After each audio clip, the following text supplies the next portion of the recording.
Nous allons maintenant parler plus précisément des outils de sélection et de leur utilisation. Alors, on va commencer par celui que vous connaissez le plus, qui est le CV.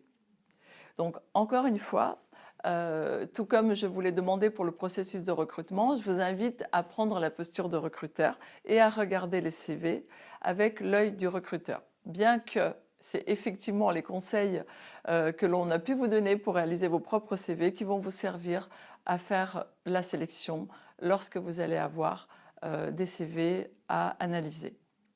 Qu'allons-nous regarder sur les CV? Alors tout d'abord, la longueur d'un CV. Donc, pour un CV particulier où une personne a une expérience assez longue et riche, on peut aller jusqu'à 2 pages maximum. Mais dans tous les cas, il est préconisé d'avoir des CV qui ont une seule page.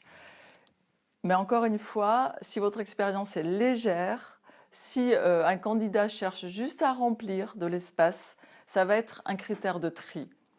Parce que normalement, un CV doit faire une page, maximum 2, c'est toléré. Vous allez attacher de l'importance également à la typographie. Quel est le type de caractère qui aura été utilisé? Vous allez également prêter attention à la présentation, bien sûr. Vous allez prêter attention au choix thématique. Est-ce que la personne va commencer par les compétences et ensuite son parcours professionnel et ensuite sa formation? Vous allez également vérifier les intérêts de la personne, ses hobbies, hein, s'ils sont notés. Donc, et également la photo. Et vous allez vous apercevoir que quand vous allez faire un exercice qu'on fera plus tard de tri de CV, eh bien vous allez vous apercevoir que vous avez la compétence pour trier. Parce qu'avec tous les conseils, encore une fois, que l'on vous a donnés pour réaliser les vôtres, eh bien vous allez détecter les défauts dans les autres CV. Ce qui va également attirer votre attention dans le CV, en tout cas, je vous invite à porter votre attention là-dessus, cela va être également la précision sur les missions réalisées. Cela va être également la manière dont il va accrocher votre intérêt.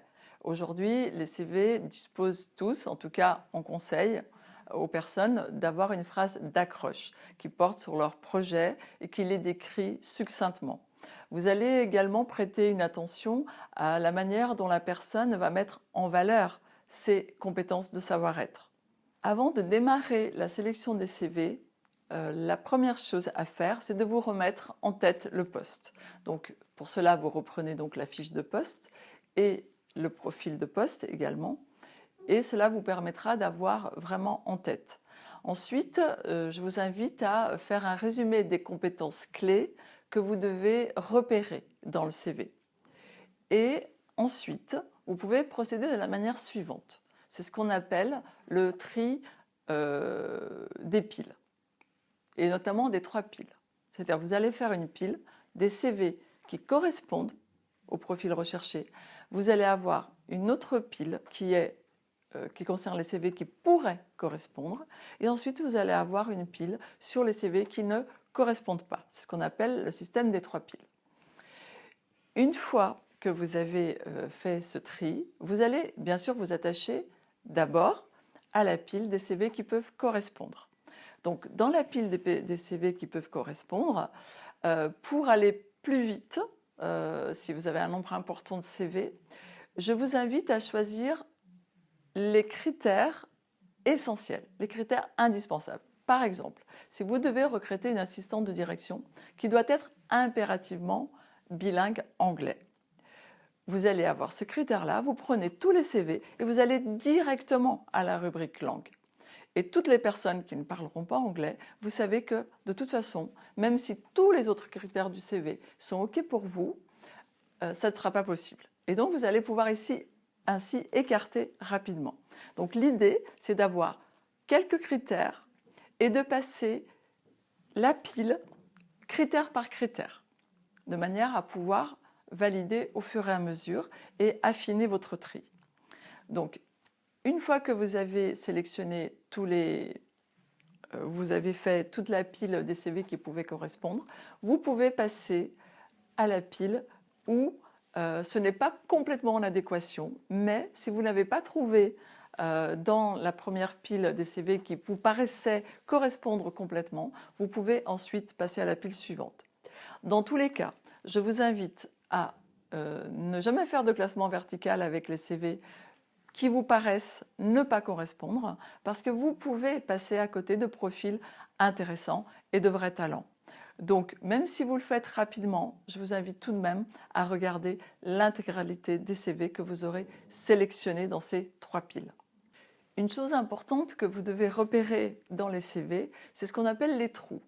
Donc, si repérer ces trous, ça ne veut pas dire que vous allez éliminer forcément le CV, mais vous allez pouvoir en prendre note et ainsi pouvoir venir combler ces trous via un entretien téléphonique que vous pourriez déclencher si le CV est vraiment intéressant pour vous.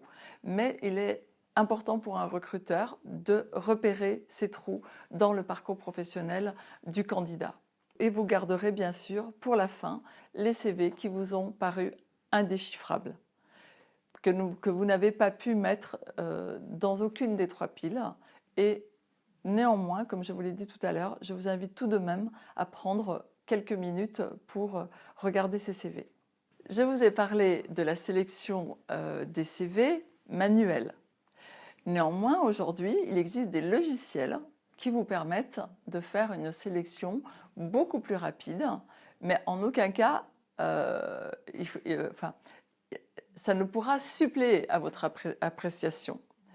Mais ça vous permettra, en entrant des mots-clés, d'avoir des tris. Par exemple, si vous mettez bilingue anglais, eh bien, effectivement, il va trier beaucoup plus rapidement que vous, à la main, les personnes qui parlent anglais.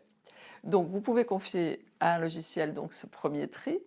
Et vous avez aussi, nous avons parlé aussi de tri format papier. Mais vous pouvez aussi recevoir des candidatures sous format dématérialisé et faire également un tri avec ces documents que vous recevez sous format numérique.